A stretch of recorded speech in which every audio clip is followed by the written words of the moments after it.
من دجاج تمام المفروم رح نعمل أطيب شوربة دجاج. أول خطوة رح نعمل كرات الدجاج،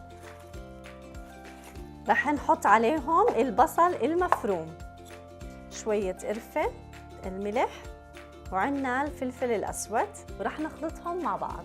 وهلا رح نشكل الكرات، وهيك الكرات تقريبا جاهزين، بدنا نقلبهم بشوية زيت زيتون.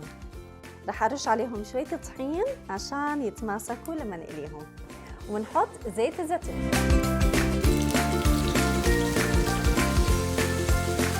هقلب الدجاج وبعدين نستخدم نفس المقلاية لتحضير الخضار. شوي من البصل،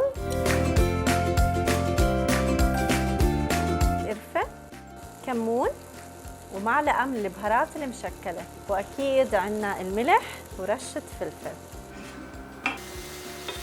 رح أحط عليهم شوية طحين، وهلأ المي، ورح أخليهم يستووا.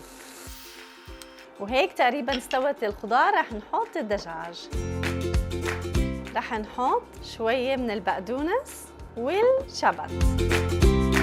وهيك الشوربة صارت جاهزة. الكوب فيها 270 سعرة حرارية، 21 جرام من البروتين. جربوا.